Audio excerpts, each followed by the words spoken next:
Hi, I'm Eric Lanask, and welcome. Thanks for joining us for this edition of the TMC Newsroom on the road. We're down here in Dallas, Texas today, and I'm talking with Jacob Alamat from Texas Instruments. Jacob, thanks for joining me. Thanks a lot, Eric, for having me. So, certainly we've been reading and hearing about a lot of what's been going on regarding ARM-based processors. It's an area that TI has been heavily involved in as well. Talk to me a little bit about what you're doing. Yeah, well, thanks for asking that question. TI has been a very strong player in the ARM space. We've shipped more ARM-based cores than any other company in the entire market. And most of our focus has been mostly on application-specific products. And just recently, in October, we announced the creation of the Citara business and the Stellaris business.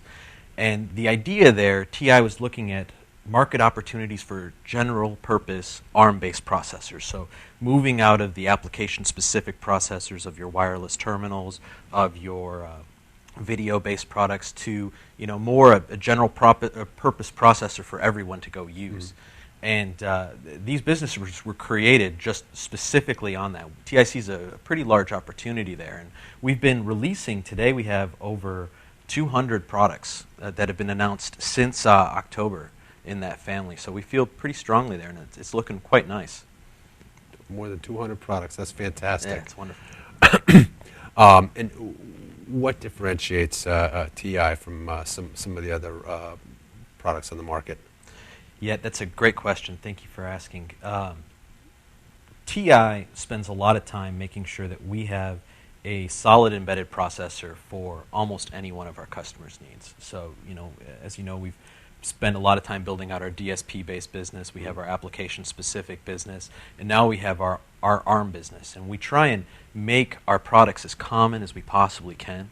So once a customer is familiar with the TI products, the way that we do our evaluation modules, the way that we set up our software, it lets them easily scale from one product to another product to another product. So there's definitely a great scalability process as well. Plus, TI has a very strong online and face-to-face support to enable its customers with. So we spend a lot of time making sure that we're in front of our customers, helping them solve their problems, understanding their issues such that we can make the best products for them.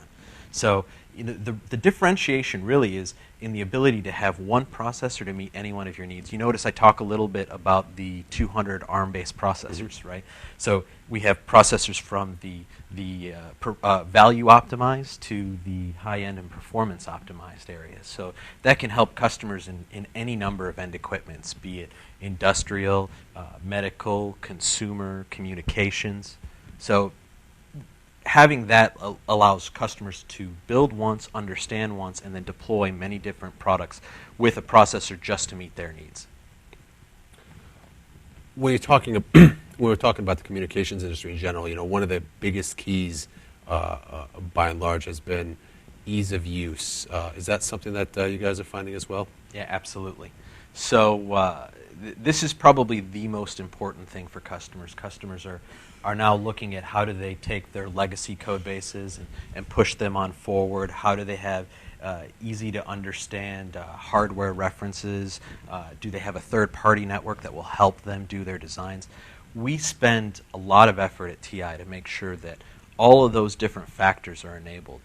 Today on our Citara-based products, we provide Linux, we provide WinCE out of the box so customers can go and use them and get started quite quickly.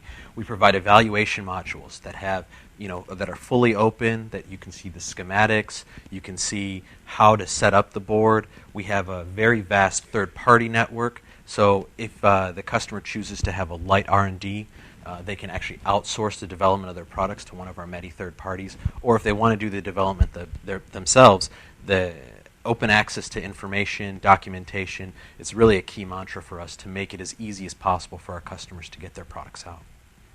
When you talk about your customers and the different types of and products, what are some of the different types of products that your customers are rolling out? Yeah. I'll give you a great example. I was just talking to a customer last week about educational tablets.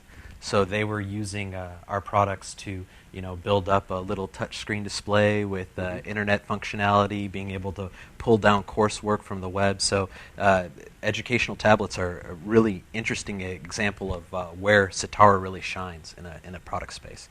Other end equipments can range from industrial automation controllers to portable data terminals, kiosks. Once had a customer using our products for general purpose passive optical networks. So basically controlling the whole fiber to the prem ONT. So it can be a very vast array of products. And that really has to provide, offer a huge benefit just in terms of going to market and just the different deployment scenarios that are possible. Yeah, that really goes to having a product to meet each customer's specific needs and having the scalability in your portfolio such that you can start with one product, and if you realize that you need something lower or some different kind of integration, you can go move up and down in our portfolio to enable that. If I'm not mistaken, you guys also put out an announcement today. Yes. Tell me a little bit about that. Yes, we just announced a new family of products, our AM18X family and AM17X family of processors. So this goes along TI's commitment to the ARM space. We're going to continuously push out the roadmap of new ARM cores. These cores specifically are ARM9 based cores that have quite a bit of communications and peripheral integration. So that kind of reduces the customer's overall system cost by integrating many of the components. And it contains a programmable real-time unit, which is effectively like a configurable I/O. It lets you do change from like CAN to UART, and then there's also going to be some third parties that will have other variants of drivers that are available for that. So it's quite a nice product that enables you to get quite a bit of connectivity with higher end ARM9 type performance. What kinds of third parties do you work with? You mentioned some of the work you do with third parties a couple of times. Yes. So we spend a lot of time with our third parties. A couple of the key ones are like Ingeniant, Idiom, Mentor Graphics, Wipro. So it's really just it's quite a large install base. I think TI has over 300 different third parties. We work directly with about 30 of them to make sure that they're set up on a regional basis to help support customers locally for whatever design services they require.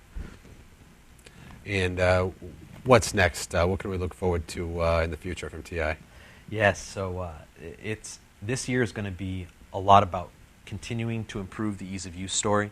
I think you'll see throughout this year, TI will be making some announcements on what we'll be doing with software moving forward, some of the things that we'll be doing with hardware moving forward that will be quite nice. Also, you'll see a continuation of TI putting out more and more ARM9, Cortex-A8, and then M3 and R4 based products.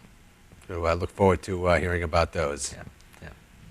Thanks for joining us today. You've been watching the TMC Newsroom on the road. I've been talking with TI's Jacob Alamat. Jacob, thanks. Thanks a lot, Eric.